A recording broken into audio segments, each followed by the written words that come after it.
ಅದಕ್ಕೆ ನಾನು ಈ ಪುಸ್ತಕ ಕಳೆದ ತಿಂಗಳು ಮನ ತಿರುಗಬೇಕಾಗಿ ಬಂತು. ಫ್ರಾನ್ಸಿಸ್ ಚಾನ್ ಅನ್ನುವಂಥ ಸೇವಕರು, ಅವರು ಹುಟ್ಟಿದಾಗ ಅನಾಥ, ಇಲ್ಲಿ ಕಾಣ್ತಿದ್ಯಾ, ತಾಯಿ ಸತ್ತೋದ್ಲು, ಮೂವರು ಅವ್ರನ್ನ ಬೆಳೆಸ್ತಾರೆ. ಆದರೆ ಫ್ರಾನ್ಸಿಸ್ ಚಾನ್ ಹೇಳ್ತಾರೆ, ಅವ್ರ ಜೀವನದಲ್ಲಿ ಅವ್ರು ಯಾವಾಗಲೂ ಇನ್ಸೆಕ್ಯೂರ್ ಆಗಿ ಅಭದ್ರತೆಯಲ್ಲಿ ಬದುಕಿದ್ರಂತೆ. ಯಾಕಂದರೆ ತಂದೆ ಪ್ರೀತಿ ಅವ್ರಿಗೆ ಸಿಗಲಿಲ್ಲ. ಅವರ ಅಪ್ಪ ಒಂದೇ ಒಂದು ಸರಿ ಕಾರ್ನಲ್ಲಿ ಕರ್ಕೊಂಡು ಹೋಗುವಾಗ ಒಂದು 30 ಸೆಕೆಂಡ್ ಮಾತ್ರ ಅವ್ರ ಭುಜದ ಮೇಲೆ ಮುಟ್ಟಿದ್ದು ನೆನಪಿದೆಯಂತೆ. ಅವ್ರ ಲೈಫ್ ಲಾಂಗ್ ಅವರ ಅಪ್ಪ ಅವ್ರನ್ನ ಮುಟ್ಟಿಲ್ಲ. ಯಾವಾಗಲೂ ಬೈಯೋದು, ಹೊಡೆಯೋದು, ಆ ಇನ್ಸೆಕ್ಯೂರಿಟಿಲಿ ಬೆಳೀತಾರೆ.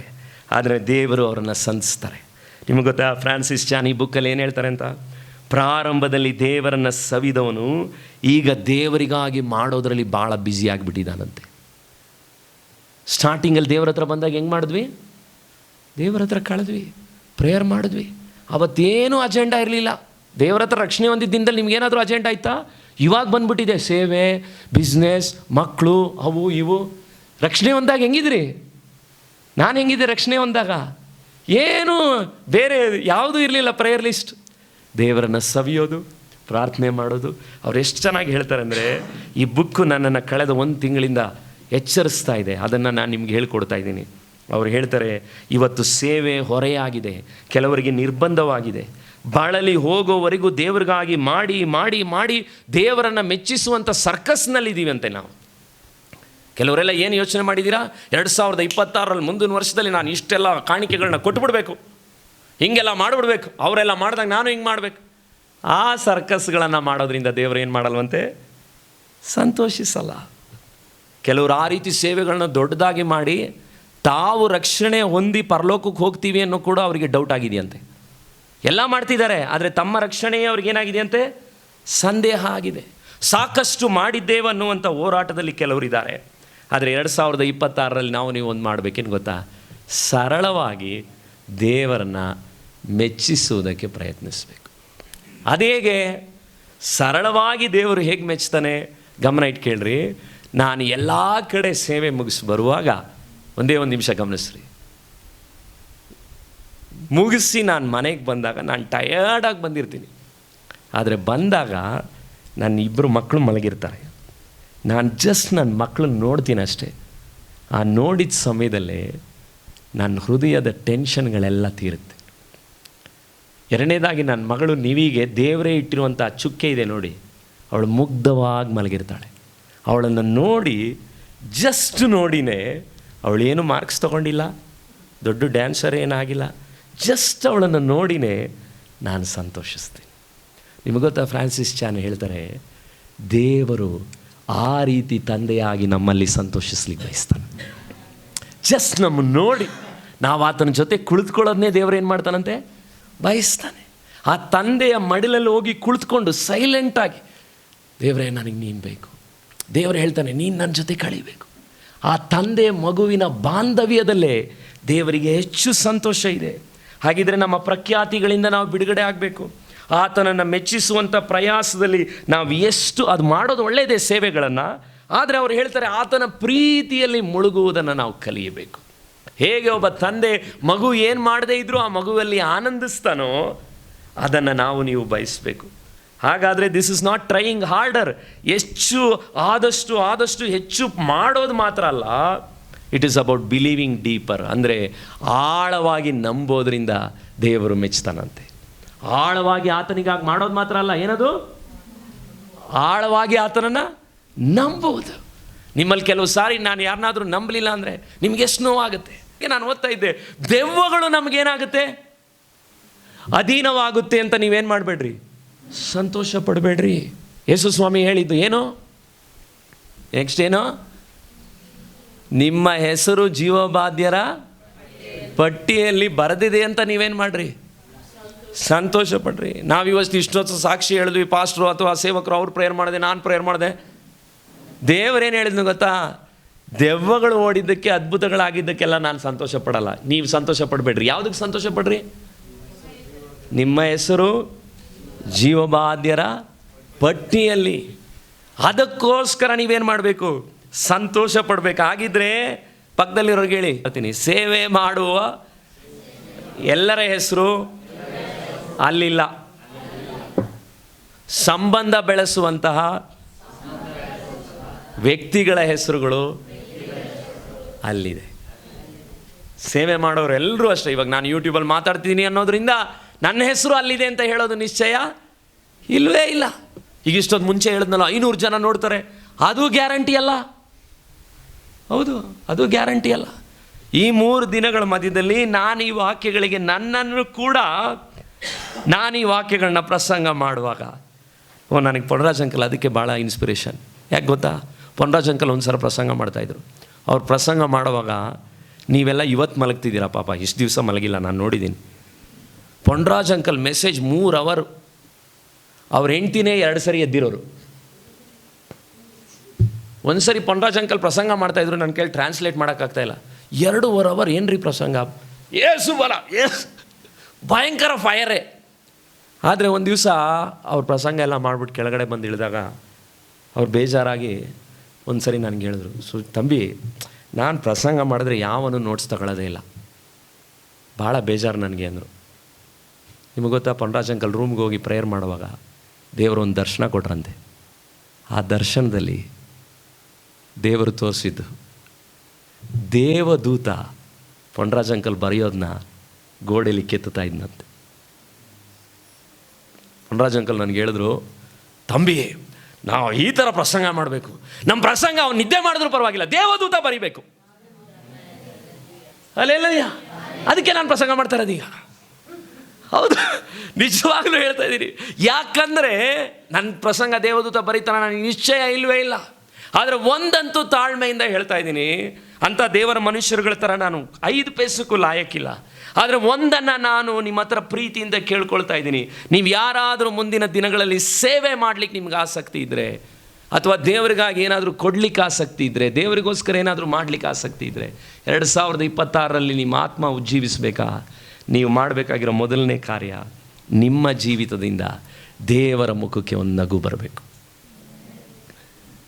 ಅದಕ್ಕೆ ನಾನು ಹೇಳ್ತೀನಿ, ದೇವರ ಸೇವೆ, ದೇವರೊಂದಿಗಿರುವಂಥ ಬದುಕುವಂಥ ಜೀವಿತ, ನಿಮ್ಮ ದೇವರ ಸ್ಮೈಲ್ ನಿಮ್ಮ ಜೀವನದಲ್ಲಿದ್ದರೆ ದೇವರ ಸೈನ್ ನಿಮ್ಮ ಮೆಸೇಜಲ್ಲಿರುತ್ತೆ. ದೇವರ ಮುಗುಳ್ನಗೆ ಸುಜಿತ್ ಜೀವನದಲ್ಲಿ ಇದ್ದರೆ ಮಾತ್ರನೇ ದೇವರ ಮುದ್ರೆ ಸುಜಿತ್ ಪ್ರಸಂಗದಲ್ಲಿರುತ್ತೆ. ಇಲ್ಲಾಂದರೆ ನಾವು ನೀವು ಎಷ್ಟು ಬೇಕಾದರೂ ಹೊಗಳ್ಕೋಬೋದು, ಅದರಲ್ಲಿ ಏನೂ ಹೊತ್ಕೊಳ್ಳೋಕ್ಕೆ ಸಾಧ್ಯ ಇಲ್ಲ. ಆದರೆ 2026ರಲ್ಲಿ ನಾನು ಇವತ್ತು ಬೆಳಗ್ಗೆ ಪ್ರಾರ್ಥನೆ ಮಾಡ್ತಾ ಇದ್ದಾಗ ಒಂದನ್ನು ಪವಿತ್ರಾತ್ಮನು ನನಗೆ ಹೇಳಿದ್ನು. ಅದೇನು ಗೊತ್ತಾ, ಕೆಲವು ಹಿಂಜಾರಿ ಹೋದವರನ್ನು ದೇವರು ಈ ವರ್ಷದಲ್ಲಿ ವಾಪಸ್ ತರ್ತಾನೆ. ನೀವು ಅಲ್ಲಲ್ಲಿ ಕೆಲವು ಸಾಕ್ಷಿಗಳನ್ನ ಕೇಳ್ತೀರ, ಕೆಲವು ಹಿಂಜಾರಿ ಹೋದವರುಗಳು ವಾಪಸ್ಸು ದೇವರ ಬಳಿಗೆ ಬರ್ತಾರೆ. ಹಿಂಜಾರಿ ಹೋದವ್ರನ್ನ ದೇವರು ತರ್ತಾನೆ. ಯಾಕಂದರೆ ಉಜ್ಜೀವಿಸುವಾಗ ನೀವು ಕೇಳ್ಬೋದು, ಪಾಸ್ಟ್ರೇ ಉಜ್ಜೀವಿಸೋದಕ್ಕೆ ದೇವರ ದರ್ಶನ, ಹಾಗಿದ್ರೆ ಉಜ್ಜೀವಿಸುವಾಗ ಏನಾಗುತ್ತೆ? ಕೀರ್ತನೆ 80:18, ಕೀರ್ತನೆಗಳು 80:18. ಬೇಗ ಓದೋಣ ವಾಕ್ಯನ. ಕೀರ್ತನೆಗಳು 80:18. ಆಗಲುವುದಿಲ್ಲ, ಹೇಳಿಕೊಂಡು ಆರಾಧಿಸುವಂತೆ ನಮ್ಮನ್ನು ಚೈತನ್ಯಗೊಳಿಸು.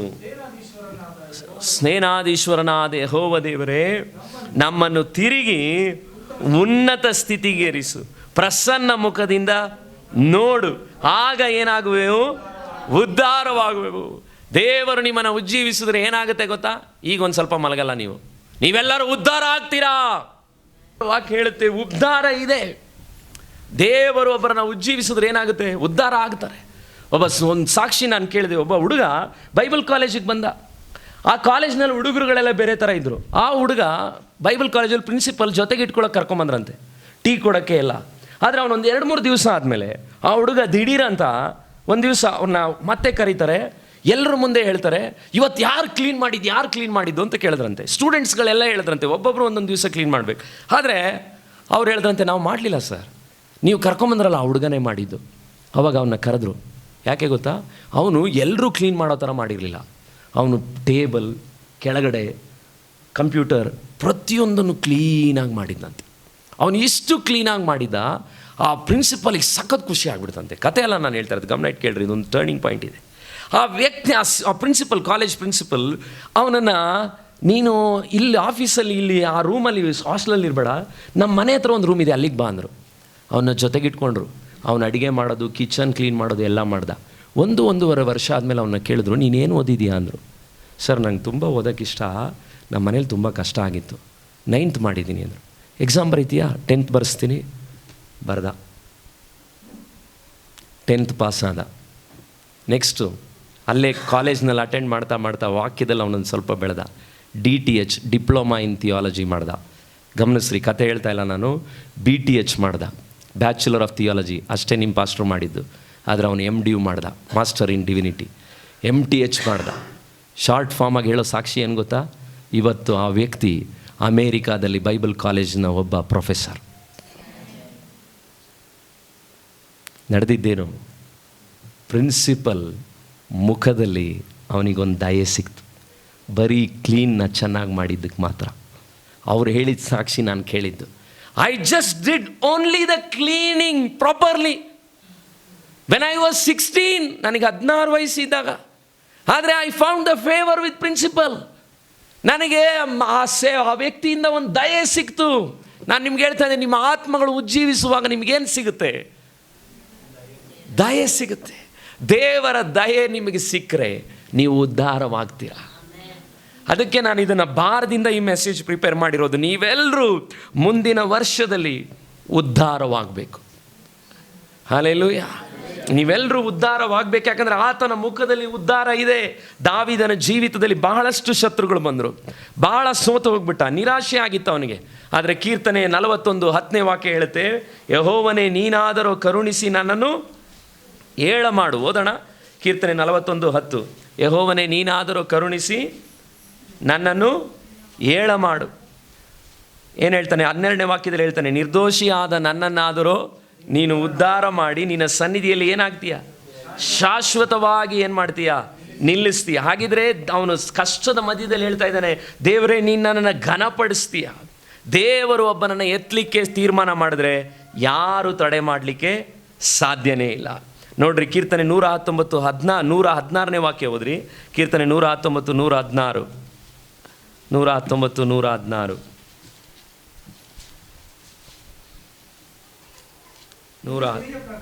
ನಿನ್ನ ನುಡಿಯ ಪ್ರಕಾರ ನನ್ನನ್ನು ನೀನೇನು ಮಾಡಬೇಕು?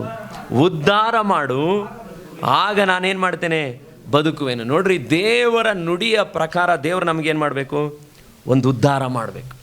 ಆ ನುಡಿಯ ಪ್ರಕಾರ ದೇವರು ನಮ್ಮನ್ನು ಏನು ಮಾಡಿದ್ರೆ?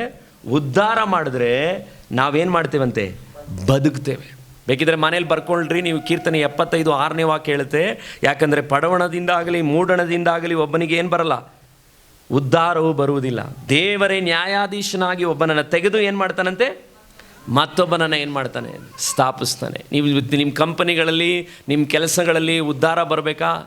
ಇವತ್ತು ನೀವೇನನ್ನು ಒಂದು ಕೇಳಬೇಕಂದ್ರೆ, ದೇವರೇ ನೀನು ನನ್ನನ್ನು ಉಜ್ಜೀವಿಸುವ ಹಾಗೆ ಮಾಡು, ಮತ್ತು ನಿನ್ನ ನುಡಿಯ ಪ್ರಕಾರ ನನ್ನನ್ನು ಏನು ಮಾಡು? ಉದ್ಧಾರ ಮಾಡು. ನೋಡ್ರಿ, ಇವತ್ತು ACA ಸಭೆ ಪಾಸ್ಟರ್ ಥಾಮಸ್ ರಾಜ್ ನಾನು ಆಗಾಗ ನಿಮ್ಗೆ ಹೇಳ್ತಾ ಇದ್ದೀನಿ, ಚೈನ್ ಸ್ಮೋಕರ್. ಗೋವಿಂದ ಸ್ವಾಮಿ ಅನ್ನೋರು ಬಂದು ಯೇಸು ಸ್ವಾಮಿ ಬಗ್ಗೆ ಹೇಳ್ತಾರೆ. ಆದರೆ ಅವರಿಗೆ ಚೈನ್ ಸ್ಮೋಕರ್ ಆಗಿ ಬಂದಂಥ ಕಾಯಿಲೆಯಲ್ಲಿ ಒಂದು ದಿವಸ ಡಾಕ್ಟ್ರು ಬಂದು ಹೇಳಿದ್ರಂತೆ, ಟ್ರೀಟ್ಮೆಂಟ್ ಎಲ್ಲ ಮುಗಿದ್ಮೇಲೆ, ನಿನ್ನ ಲೈಫಲ್ಲಿ ಏನು ಬೇಕಾದರೂ ಮಾಡಪ್ಪ, ಆದರೆ ಮದುವೆ ಮಾತ್ರ ಮಾಡ್ಕೋಬೇಡ.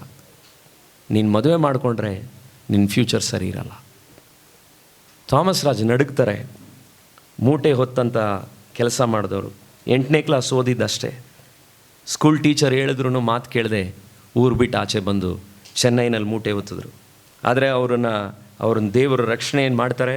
ಆದರೆ ಅವರು ಪ್ರೇಯರ್ ಹೌಸ್ನಲ್ಲಿ ಇದ್ದಂಥ ACA ಮೇನ್ ಚರ್ಚ್ನಲ್ಲಿ ಅವತ್ತು ಇಷ್ಟು ಕ್ರೂರವಾದಂಥ ಕೆಲಸ. 4 ಗಂಟೆಗೆ ಬೆಳಗ್ಗೆ ಎದ್ದರೆ ಸಂಜೆವರೆಗೂ ಪಾತ್ರೆ ತೊಳೆಯೋದು, ಬಟ್ಟೆ ಒಗೆಯೋದು, ಚಪ್ಪಲಿ ಒಡಿಸೋದು, ಅಡುಗೆ ಮಾಡೋದು. ನಾನು ಯೋಚನೆ ಮಾಡ್ತಾಯಿದ್ದೆ, ನಾನು ಕೂಡ ಆಶ್ರಮದಲ್ಲಿ ಒಂದು ಕಡೆ ಸೇವೆ ಮಾಡಿದೆ. ನಿಮಗೆ ಗೊತ್ತಾ, 1000 ರೂಪಾಯಿ ಕೊಡೋರು ನನಗೆ. ಅಲ್ಲಿ 500 ರೂಪಾಯಿ ಊಟಕ್ಕೆ ಕೊಡಬೇಕಾಗಿತ್ತು.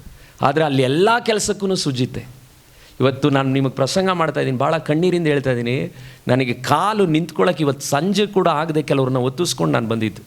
ಯಾಕಂದರೆ ಅವತ್ತು ಆ ಟೈಲ್ಸ್ಗಳಲ್ಲಿ ಎಲ್ಲ ಟ್ರಾನ್ಸ್ಲೇಷನ್ಗೂ ನಾನೇ, ಹಾಡಾಡೋದಕ್ಕೂ ನಾನೇ, ಅಲ್ಲೋಗಿ ಟೈಲ್ಸ್ ತೊಗೊಬರೋಕ್ಕೂ ನಾನೇ.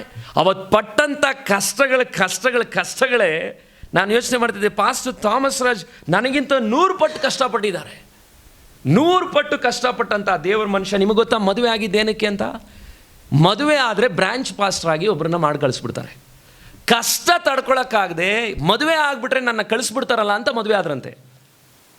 ಆ ದೇವರ ಮನುಷ್ಯ ಅವತ್ತು ಕರ್ಕೊಂಡೋಗಿ ಸುಂದರಮ್ಮನವರು ಅವ್ರನ್ನ ಆವಡಿಲಿ ಬಿಟ್ಟಾಗ ಹೇಳಿದ್ರಂತೆ, ದೇವರು ಕೊಟ್ಟರೆ ತಿನ್ನು, ಇಲ್ಲ ಅಂದರೆ ಸಾಯಿ. ಇದು ACA ಟ್ರೈನಿಂಗ್. ಅವತ್ತು ದೇವರು ಕೊಟ್ಟರೆ ತಿನ್ನು, ಇಲ್ಲ ಅಂದರೆ ಸಾಯಿ. ಪ್ರತಿ ತಿಂಗಳು ವಾಪಸ್ ಹೋದರೆ, ಚೆನ್ನೈಗೆ ಹೋದರೆ ವಾಪಸ್ ಬಂದು ಜುಬ್ಬ ಬಿಚ್ಚೋ ಟೈಮಲ್ಲಿ ಬಂದ್ಬಿಡೋರಂತೆ ಬಾಡಿಗೆಯವರು. ಬಂದು, ಅಯ್ಯೋ ಬಂದಪ್ಪ ಈ ತಿಂಗಳು ಬಾಡಿಗೆ. ಇವ್ರಿಗೆ ಸುಮಾರು ತಿಂಗಳು ಇದೇ ಥರ ನಡೆದಿದೆ. ಏನು ಮಾಡಿದ್ದಾರೆ, ಒಂದು ದಿವಸ ಮತ್ತೆ ಬಂದು ಜುಬ್ಬ ಹಾಕ್ಕೊಂಡು ವಾಪಸ್ ಮತ್ತೆ ಚೆನ್ನೈಗೆ ಹೋದ್ರಂತೆ.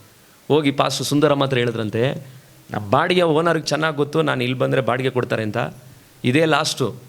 ಅವ್ರೇನು ನಂಬಿದ್ದಾರೆ ಅಂದರೆ ಚೆನ್ನೈಗೆ ಹೋದರೆ ಅವ್ರಿಗೆ ಬಾಡಿಗೆ ಬರುತ್ತೆ ಅಂತ ನಂಬಿದ್ದಾರೆ. ಪಾಸ್ಟ್ರೇ ದಯಮಾಡಿ ಕ್ಷಮಿಸಿ, ಇನ್ನು ಮುಂದಿನ ತಿಂಗಳಿಂದ ನಾನು ಎಲ್ಲಿಗೆ ಬರಲ್ಲ, ನನ್ನನ್ನು ಕರೆದಿದ್ದ ದೇವರು ಅನ್ನೋದನ್ನ ನಮ್ಮ ಮನೆ ಓನರ್ಗೆ ಹೇಳಬೇಕು ಅಂತ ಹೇಳಿ ಅವತ್ತು ನಂಬಿಕೆಯ ಜೀವಿತವನ್ನು ದೇವರ ವೇದವನ್ನು, ದೇವರ ಪಾದವನ್ನು ಹಿಡಿದವನು ಸೋತು ಹೋದಂಥ ಚರಿತ್ರೆ ಇಲ್ಲ. ಇವತ್ತು ರಾತ್ರಿ ಒಂದು ಅರ್ಧ ಗಂಟೆ, ಒಂದು 3 ತಾಸು ನಮಗೆ ಕೂತ್ಕೊಳ್ಳೋಕ್ಕಾಗ್ತಾ ಇಲ್ಲ. ಆದರೆ ಉದ್ಧಾರ ಯಾವಾಗ ಆಗುತ್ತೆ? ರಾತ್ರಿ ಪ್ರಾರ್ಥನೆಗಳಲ್ಲಿ ಜನರುಗಳು ತಮ್ಮನ್ನು ಸವಿಸ್ಕೊಳ್ಳಿಕ್ಕೆ ನಮ್ಮ ಕೈಯಲ್ಲಿ ಆಗ್ತಾ ಇಲ್ಲ. ಇವತ್ತು ವರ್ಷಕ್ಕೆ ಒಂದ್ಸರಿ ನಮ್ಮ ಕೈಯಲ್ಲಿ ನಿದ್ದೆ ಬಿಡೋಕ್ಕಾಗ್ತಾ ಇಲ್ಲ. ಎಂಥ ಸ್ಥಿತಿಗೆ ವಿಶ್ವಾಸಿಗಳು ತಲುಪಿಬಿಟ್ರು. ತಿಂಗಳು ನೈಟ್ ಪ್ರೇಯರ್ ನಡೆಯೋದು. ಅವತ್ತು ಸಂಕಟದಿಂದ ಹೇಳ್ತಾ ಇದ್ದೀನಿ, ಇವತ್ತು ವರ್ಷಕ್ಕೊಂದ್ಸರಿ ನಮ್ಮ ಕೈಯಲ್ಲಿ ನಿದ್ದೆ ಬಿಡೋಕ್ಕಾಗ್ತಾ ಇಲ್ಲ. ಆದರೆ ಅವತ್ತೇ ಗೆತ್ಸೆಮನೆ ತೋಟದಲ್ಲಿ ಯೇಸು ಸ್ವಾಮಿ ರಾತ್ರಿ ಎಲ್ಲ ನಿನ್ನ ನೆನೆಸ್ಕೊಂಡತ್ತು ಪ್ರೇಯರ್ ಮಾಡಿದ. ಬೆವರ ಹನಿಗಳು, ರಕ್ತದ ಹನಿಗಳು ಅಪಾದಿಯಲ್ಲ ಆಯಿತು. ಇವತ್ತು ನಾನು ನಿಮ್ಗೆ ಹೇಳ್ತಾ ಇದ್ದೀನಿ, ಅಂಥ ಒಬ್ಬ ವ್ಯಕ್ತಿಯನ್ನು, ನಿಮ್ಗೆ ಗೊತ್ತಾ, ಥಾಮಸ್ ರಾಜ್ ಅವ್ರ ಚರ್ಚಿಗೆ ನಾನು ಕಳೆದ 2 ವರ್ಷದಿಂದ ಹೋದರೆ, ಒಂದು ಗಾಡಿ ಹೋದರೆ ಇನ್ನೊಂದು ಗಾಡಿ ಬರಲ್ಲ ರೀ. 2 ಗಾಡಿ ಒಟ್ಟಿಗೆ ಹೋಗಲ್ಲ ಆ ಬೀದಿಲಿ, ಆವಡಿಲಿ. ಆದರೆ ಅಲ್ಲಿ ಒಬ್ಬ ದೇವರ ಪಾದವನ್ನು, ದೇವರ ವೇದವನ್ನು ಹಿಡಿದವನನ್ನು ಜಗತ್ತು ಕಂಡಿಡಿತು. ಸಾಧಾರಣ ವಿಷಯ ಅಲ್ಲ ಅದು. 8ನೇ ಕ್ಲಾಸ್ ಓದ್ದವನ್ನ. ಯಾಕಂದರೆ ನನಗೆ ಯಾಕೆ ಆ ವ್ಯಕ್ತಿ ತುಂಬ ಇಷ್ಟ ಗೊತ್ತಾ? ಹಣ ಬಂದು ಎಷ್ಟೋ ಸೇವಕರುಗಳು ಬಿದ್ದೋದ್ರು, ದೊಡ್ಡ ದೊಡ್ಡ ಸಭೆಗಳು ಬಂದು ಎಷ್ಟೋ ಸೇವಕರುಗಳು ಬಿದ್ದೋದ್ರು. ಆದರೆ ಈ ದೇವರ ಮನುಷ್ಯ ನಾನಿವತ್ತು ಮೆಚ್ಚಿಕೊಳ್ಳಿಕ್ಕೆ ಕಾರಣ ಏನಂದರೆ, ರಾತ್ರಿ ಹಗಲು ಉಪವಾಸ, ಪ್ರಾರ್ಥನೆ, ವಾಕ್ಯಗಳು. ಅಮೇರಿಕಾಗೆ ಹೋದ್ರೂ ಬೆಳಗ್ಗೆ 4:15 ಸೋದ್ರ ಅಂತ. ಎಲ್ಲಿಗೆ ಹೋದರೆ? ಹೊರದೇಶದಲ್ಲಿ ಮಗಳ ಮನೆಗೆ ಹೋದರೆ. ಸುಮ್ಮನೆ ದೇವರವರನ್ನು ಉದ್ಧಾರ ಮಾಡಲಿಲ್ಲ. ಇವತ್ತು 5 ಮಕ್ಕಳುಗಳನ್ನು ಮಕ್ಕಳು ಹುಟ್ಟಲ್ಲ ಅಂತ ವ್ಯಕ್ತಿ, ಆದರೆ ದೇವರ ಭಕ್ತರುಗಳು ದೇವರ ನೀ ನುಡಿಯ ಪ್ರಕಾರ ನನ್ನ ಉದ್ಧಾರ ಮಾಡುವಂಥ ಮೊಣಕಾಲಾಗ್ದ. 2026ರಲ್ಲಿ ನಿಮಗೆ ಉದ್ಧಾರ ಎಲ್ಲಿದೆ? ಮೊಣಕಾಲುಗಳಲ್ಲಿದೆ. 2026ರಲ್ಲಿ ನಿಮ್ಮ ಉದ್ಧಾರ ಎಲ್ಲಿದೆ? ಆತ್ಮಿಕ ಜೀವಿತಗಳು ಬೆಳೆಯೋದ್ರಲ್ಲಿದೆ. ಅದಕ್ಕೆ ಇವತ್ತು ನೀವು ನೋಡ್ರಿ, ಕಳೆದ ನೆಕ್ಸ್ಟ್ ಟಾಕ್ ಇದೇನು ಗೊತ್ತಾ ನಿಮ್ಗೆ ಕಾಣ್ತಾ ಇರೋದು? 25ನೇ ತಾರೀಕು ಪಾಸ್ಟರ್ ಥಾಮಸ್ ರಾಜ್ ಅವರ ಚರ್ಚಿದು ಕಾಣ್ತಿದ್ಯಾ? ದೇವರು ಒಬ್ಬರನ್ನು ಉದ್ಧಾರ ಮಾಡಿದ್ರೆ ಅದರಿಂದ ಆಚೆನೂ ಕುಳಿತಿದ್ದಾರೆ, ಸ್ಟೇಡಿಯಮ್ಮಿಂದ ಆಚೆ. ಒಬ್ಬ ವ್ಯಕ್ತಿ ರಾತ್ರಿ ಹಗಲು ಕಣ್ಣೀರು, ಉಪವಾಸ, ಪ್ರಾರ್ಥನೆಗಳಲ್ಲಿ ತನ್ನನ್ನು ಬಿಟ್ಟುಕೊಟ್ಟಿದ್ದರಿಂದ ಚರಿತ್ರೆ ಸೃಷ್ಟಿ ಮಾಡಿ ಹೋಗ್ಬಿಟ್ರು. ನಾನು ನಿಮ್ಮ ಹತ್ರ ಕೇಳ್ಕೊಳ್ತಾ ಇದ್ದೀನಿ, ಚರಿತ್ರೆ ಉಂಟು ಮಾಡಿ ಹೋಗೋದು ಬೇಡ, ನಿಮ್ಮ ಚರಿತ್ರೆ ಬದಲಾಯಿಸ್ಕೊಳ್ರಿ ಸಾಕು. ಪ್ರಾರ್ಥನೆಗಳಲ್ಲಿ ನಮ್ಮ ಚರಿತ್ರೆಗಳನ್ನ ಬದಲಾಯಿಸ್ಕೊಳ್ಳೋಣ. ಯಾಕಂದರೆ ಯೆಹೋವನು ಬಿದ್ದವರನ್ನೆಲ್ಲ ಎತ್ತುವವನು, ಕುಗ್ಗಿದವರನ್ನೆಲ್ಲ ಏನು ಮಾಡ್ತಾನೆ? ಉದ್ಧರಿಸುವವನಾಗಿದ್ದಾನೆ. ಇವತ್ತು ನಿಮ್ಗೆ ಯಾಕೆ ಉದ್ಧಾರ ಇಲ್ಲ? ಒಂದು ಕಾಲದಲ್ಲಿ ಹತ್ರಿ ಪ್ರೇಯರ್ ಮಾಡಿದರೆ ಅದಕ್ಕೆ ಇವತ್ತು ಉದ್ಧಾರ ಆಗಿದ್ದೀರಾ. ಇವತ್ತು ನೀವು ಆ ರೀತಿ ಆಗಲಿಲ್ಲ, ಮುಂದೆ ನಿಮ್ಮ ಸಂತತಿಗಳು ಉದ್ಧಾರ ಆಗಲ್ಲ. ಬರೆದಿಟ್ಕೊಳ್ರಿ. ಅವತ್ತು ಯಾರೋ ಹತ್ರು, ಅವತ್ತು ನೀವು ಪ್ರೇಯರ್ ಮಾಡಿದ್ರಿ, ಅದಕ್ಕೆ ಇವತ್ತು ಈ ಲೆವೆಲ್ ಉದ್ಧಾರ. ಇವಾಗಲೇ ಎಲ್ಲ ತಣ್ಣಗಾದ್ವಿ, ಸಾಕು. ಸಫಾರಿ ಇದೆ, ಚರ್ಚ್ ಚೆನ್ನಾಗಿದೆ, ಜನ ಚೆನ್ನಾಗಿದ್ದಾರೆ, ಸ್ವಲ್ಪ ನಿದ್ದೆ ಮಾಡ್ತಾಯಿದ್ದಾರೆ ಅಷ್ಟೇ, ಸಾಕು. ಎಲ್ಲ ಚೆನ್ನಾಗಿ ನಡೀತಿದೆ, ಮನೇಲಿ ಈಸಿದೆ. ಆದರೆ ಜನರುಗಳು ಉದ್ಧಾರ ಆಗಿಲ್ಲ. ಆತ್ಮಗಳು ನಶಿಸಿ ಹೋಗ್ತಾ ಇದೆ. ಅರ್ಧ ಗಂಟೆ ಹೆಚ್ಚಾಗಿ ನಿಮಗೆ ಪ್ರಸಂಗ ಮಾಡೋಕ್ಕೆ ಕೇಳೋಕ್ಕೆ ಕಷ್ಟ ಆಗ್ತಾ ಇದೆ. ತಪ್ಪಾಗಿ ಹೇಳ್ತಾ ಇಲ್ಲ. ಎಲ್ಲಿಗೆ ತಲುಪಿದೆ ಇವತ್ತಿನ ಕ್ರೈಸ್ತ ಜೀವಿತ? ಎಷ್ಟೋ ಸಭೆಗಳಲ್ಲಿ ಬೆಳಗ್ಗೆ 4:15, 5 ಗಂಟೆವರೆಗೂ ಪ್ರೇಯರ್ ನಡೆಯೋದು. ಈಗ ನಾನೇ ನೋಡಿಬಿಟ್ಟೆ, 15 ನಿಮಿಷ ಲೇಟ್ ಆಗೋಯ್ತು. ಕಣ್ಗಳನ್ನು ಮುಚ್ಚಿ ಪ್ರಾರ್ಥನೆ ಮಾಡೋಣ. ಯಾಕೆ? ನಮಗೆ ಉದ್ಧಾರ ಬೇಕು, ಆದರೆ ಉದ್ದುವಾಗಿ ಬೀಳಕ್ಕೆ ಯಾರಿಗೂ ಮನಸ್ಸಿಲ್ಲ.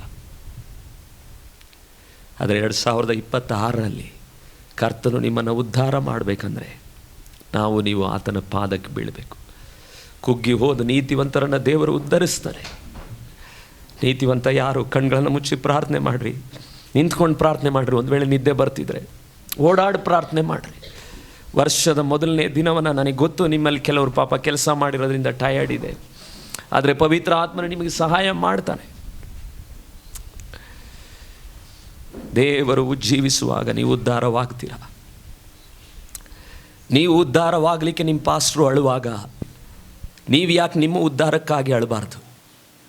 ನಿಮ್ಮ ಉದ್ಧಾರಕ್ಕಾಗಿ ದಿನಗಟ್ಟಲೆ ವಾಕ್ಯಗಳನ್ನು ಸಿದ್ಧ ಮಾಡಿ ನಾನು ಬರುವಾಗ ನೀವು ಯಾಕೆ ಈ ಉದ್ಧಾರವಾಗುವಂಥ ವಾಕ್ಯಗಳಿಗೆ ಸ್ವಲ್ಪ ಸಮಯ ಕೊಟ್ಟು ಆಸಕ್ತಿಯಿಂದ ಪ್ರೇಯರ್ ಮಾಡಬಾರ್ದು?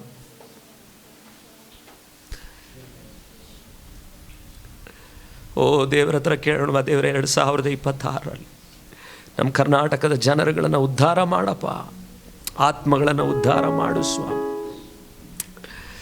ಯೇಸುವೇ, ಒಬ್ಬ ಥಾಮಸ್ ರಾಜ್ಗೆ ದೇವರು ಮಾಡಿದರೆ ನಿಮಗೂ ನಮಗೂ ಮಾಡ್ತಾನೆ. ಆದರೆ ಅವರು ಮಾಡಿದ್ದೊಂದು, ದೇವರ ವೇದವನ್ನು, ದೇವರ ಪಾದವನ್ನು ಹಿಡಿದ್ರು. ಓ ಸ್ತೋತ್ರ, ಹಲ್ಲೆಲೂಯಾ, ಹಲ್ಲೆಲೂಯಾ. ಎಲ್ಲರೂ ಬಾಯಿ ತೆರೆದು ಮೌನವಾಗಿರಬೇಡ್ರಿ.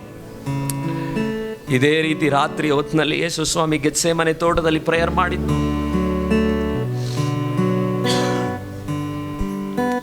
ಕೇಳ್ರಿ, ದೇವರೇ 2026ರಲ್ಲಿ ಈ ಸಭೆಯನ್ನು ಉದ್ಧಾರ ಮಾಡಪ್ಪ. ನಿಮ್ಮ ಆತ್ಮಗಳು ಉಜ್ಜೀವ ಹೊಂದಿದ್ರೆ ಮಾತ್ರನೇ 2026ರಲ್ಲಿ ನೀವು ಉದ್ಧಾರವನ್ನು ಕಾಣ್ತೀರಾ. ನಾವು ಕಾಣ್ತೇವೆ. ನೀವಿಷ್ಟೊತ್ತು ಹೇಳಿದಂಥ ಸಾಕ್ಷಿಗಳು ಮುಂದಿನ ವರ್ಷದಲ್ಲಿ ಬೇರೆ ಸಾಕ್ಷಿಗಳಾಗಿ ಬದಲಾಗಬೇಕಾ? Hallelujah, hallelujah. Thank you lord, thank you lord. ಯಾರು ಮೌನವಾಗಿರ್ಬೇಕು.